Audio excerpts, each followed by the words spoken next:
Chapter 14. We lived in Memphis, in a crappy, tiny house in a crappy area of town, River said, as she stared into the fire. Remembering that little house and the time she spent there was bittersweet and painful. My mom left when I was a baby. I never knew her. Growing up, it was me, my dad, and my older sister Dawn. She was 3 years older than me. She pulled out a photo of Dawn, posing confidently with her long red hair and big green eyes. Dawn was gorgeous. River remembered how she looked up to her big sister. She was her hero. A dark wave of sadness washed over her. She could hardly believe so much time had passed since she heard Dawn's voice. Fighting back tears, she handed the photo to Beth. Dawn was so smart. She was tall and gorgeous and so strong. For as long as I could remember, I wanted to be just like her. Beth stared in silence at the picture. This gave River a much-needed pause. It gave her the chance to calm her emotions. Beth handed the picture back. She put it away in her back pocket. Cash handed her the flask. Thankful, she took a large swig, then wiped her mouth with the back of her hand. She passed it over to Beth before continuing. Things weren't great. Most months we had a hard time paying rent, and there was hardly any food in the house. Lots of booze, though. My dad loved to drink. Like a remnant from a bad dream, her father's face appeared in her mind with his deep-set wrinkles and permanent 5 o'clock shadow. It was well known around the neighborhood that Jacob Green was an angry, violent drunk. I can't tell you how often he would pass out on the floor of his bedroom, unable to make it to the bed. He got violent, too. Dawn usually took the brunt of it all. When he got worked up, she would send me to our bedroom and tell me to put on the headphones and listen to music. I would stay there until she came back and told me it was okay.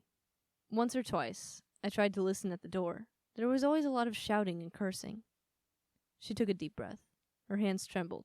Cash reached over and placed his hand over hers. The trembling stopped. One day after school, Dawn told me to pack a bag because we were leaving.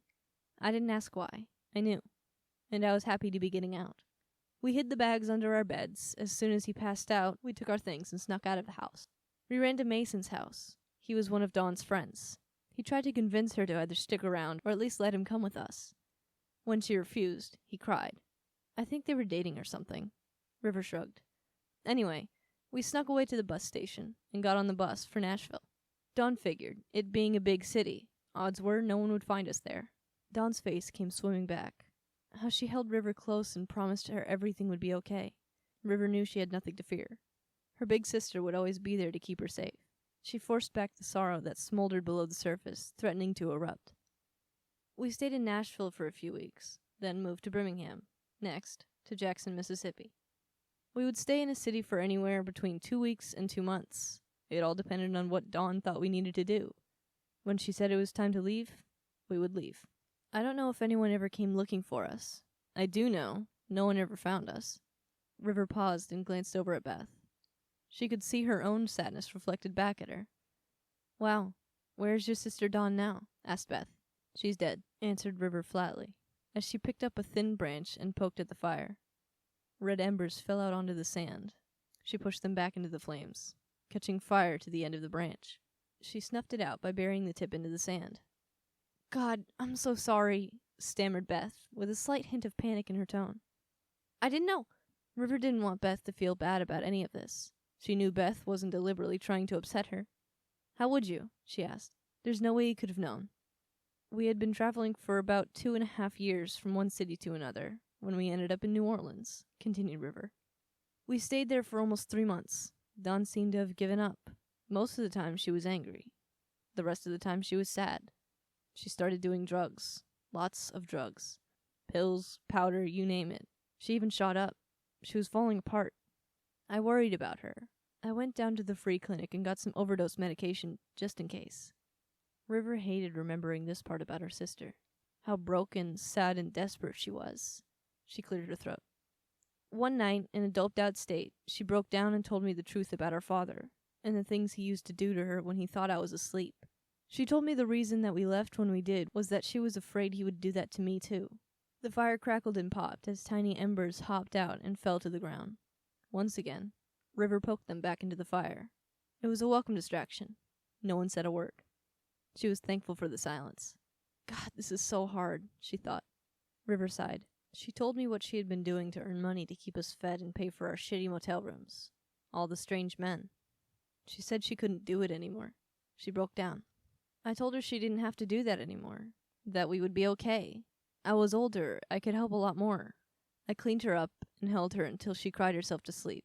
For the first time ever, she actually felt smaller than me. Weak. The flask made its way back to her. She swallowed a huge gulp, stared at the fire, then took a second and passed it along. Later on, during the night, I woke up. She wasn't there beside me, so I checked the bathroom to see if she was okay. River breathed deeply. Tears welled up in her eyes. Her bottom lip trembled. During the night, she had filled up the tub and climbed in. She slit her wrists and quietly let herself bleed out. When I found her, she was already dead. Been that way for a while. She left a note on the sink. It only had 4 words on it. I'm sorry, baby sister. That was it. River sniffled, sighed, and wiped her face. Cash put his arm around her. She leaned against him. Why does this story never get easier to tell? She wondered. Would she ever be able to look at that image of Dawn and not want to scream? She sat up and wiped her eyes. I ran out and called 911. The coroner came, and I hid across the street while they were doing their thing. They took her body away, and I never saw her again after that. I don't know what they did with her, if she's buried somewhere or not. Did her ashes get stored in some county facility like Cyrus and Craig? Tears streamed down Beth's face. She was such a sweet kid. There was something about her that River really liked. She smiled as she leaned forward and wiped Beth's cheek. Girl, stop that, River said with a lighter tone and a forced smile. There was this old squat in New Orleans. Everyone knew that the people who stayed there were train hoppers. I wanted to get away, so I hooked up with a small group of them. They were sketchy, but they were willing to bring me along, she smiled. I traveled with them to Houston, then up to Fort Worth. After that, I rode for about 1.5 years, mostly by myself, sometimes with a few other riders I met along the way. I traveled all over the southeast and southwest, met a lot of interesting people. The memory of that house came flooding back to her, the acrid smell of stale smoke, BO, and alcohol. She remembered the first person to talk to her was a straggly rider named Mags. With his round, purple-tinted glasses and laid-back style, he made her feel welcome. He took her under his wing and showed her the ropes. Thinking of them made her smile. She wondered where he was right now. Probably somewhere near a beach. That was his favorite place to be. Wherever he was, she knew there was plenty of beer, good music, and other riders. She realized the others were staring at her.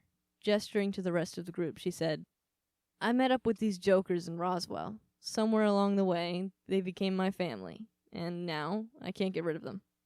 Beth wiped her face. She sniffled, then asked River, Can I give you a hug? Sure, replied River. Beth already had her arms wrapped around her neck before she finished the word. River's heart melted.